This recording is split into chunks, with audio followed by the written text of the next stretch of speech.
샬롬, 오늘은 12월 9일 월요일입니다. 오늘은 데살로니가 후서 말씀을 통독합니다.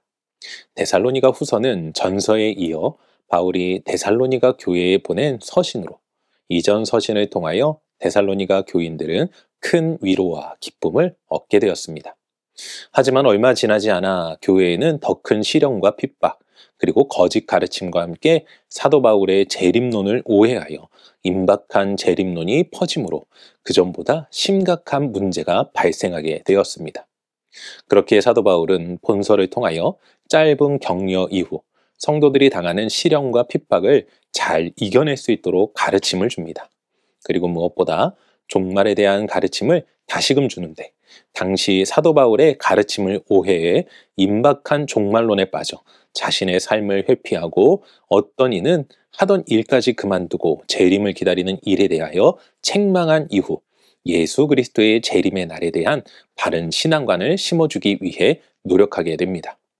우리 모두 본 말씀을 통독하고 묵상하면서 사도 바울의 가르침을 배우고 우리의 신앙을 잘 돌아볼 수 있기를 바랍니다. 오늘 우리가 함께 읽을 말씀은 데살로니가 후서 전체 말씀으로 1장에서 3장까지입니다. 오늘 말씀은 환난과 핍박 가운데서도 인내하는 믿음을 보여준 데살로니가 교인들에 대한 칭찬을 비롯해 성도들을 핍박하는 대적들에 대한 심판과 데살로니가 교인들을 위한 바울의 간구가 기록되어 있습니다. 그리고 그리스도의 재림날이 가까웠다는 거짓 교훈으로 인하여 요동하는 데살로니가 교인들의 그릇된 신앙관을 교정하면서 재림 전에 일어날 세상 종말의 징조에 관하여 가르쳐주죠. 더불어 교회의 굳건한 보존을 위한 기도의 내용을 담고 있습니다. 마지막으로 편지를 마치면서 사도 바울은 먼저 자신의 사역을 위해 중보기도를 요청하고 교인들에게 올바른 재림관에 입각한 삶의 자세를 가르쳐 주는데, 무엇보다 교모 있게 행하라고 권하고 주님의 은혜가 두루 임할 것을 기원하며 문안과 축도로 편지를 끝맺습니다. 오늘은 이러한 말씀 가운데 데살로니가 후서 3장 13절 말씀을 묵상해 보도록 하겠습니다. 데살로니가 후서 3장 13절 함께 읽겠습니다. 형제들아, 너희는 선을 행하다가 낙심하지 말라. 아멘. 우리가 그리스도인으로 살아가다 보면 왠지 모르게 손해를 보는 것 같은 일을 경험하거나 느낄 때가 있습니다.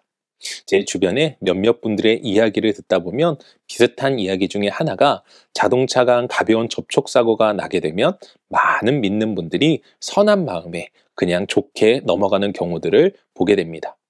그런데 문제는 내가 사고를 냈을 때 상대방이 나와 같은 마음이 아니라 나쁜 마음을 먹고 행동하는 모습을 보게 되면 모든 사람이 내 마음 같지 않다는 생각과 함께 나도 앞으로는 절대 봐주지 말아야겠다는 생각을 하게 됩니다.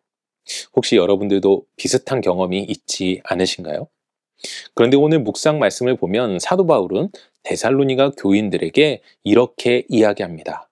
선을 행하다가 낙심하지 말라는 것입니다. 여기서 말하는 선이란 옳은 일을 이야기하는 것입니다. 그러니 이 말은 너희가 옳은 일을 하다가 너희의 뜻대로 되지 않는다고 하여도 실망하지 말라는 것입니다. 이 말이 주는 중요한 의미 중 하나는 내가 옳은 일을 행할 때 낙심할 일이 일어날 수 있음을 가르쳐주는 것이고, 또한 이 말씀을 통해 낙심되는 순간에도 이겨낼 것을 격려해 준다는 것입니다. 사랑하는 성도 여러분, 우리는 그리스도인으로서 주어진 삶의 자리에서 선을 행하고 옳은 일을 행해야 합니다. 물론 그러한 삶을 살아갈 때 우리의 마음을 낙심하게 하는 일들이 일어날 수도 있습니다. 하지만 그럴 때도 낙심하지 마시고 끝까지 선을 지키며 살아가 종국에는 승리하는 삶, 우리 하나님께 칭찬 듣는 삶을 살아가시는 모두가 되시길 주님의 이름으로 간절히 축원합니다. 기도하겠습니다. 사랑과 은혜가 충만하신 아버지 하나님, 감사합니다. 하나님께서 우리의 힘이시오 능력이십니다. 우리가 주님을 믿는 주의 거룩한 백성이요 성도로서 우리가 선을 행하되 낙심할 일이 닥쳐온다 할지라도 우리가 낙심치 아니하고 끝까지 선을 지키며 옳은 일을 행할 수 있는 우리 성도들 모두가 될 수 있도록 도와주시옵소서. 그리하여 종국에는 하나님 앞에 칭찬 듣고 하나님의 사랑 가운데 거하는 인생 될 수 있도록 오늘도 우리를 축복하시고 인도하시는 하나님을 찬양하오며 이 모든 말씀 우리 주 예수 그리스도 이름으로 기도합니다. 아멘.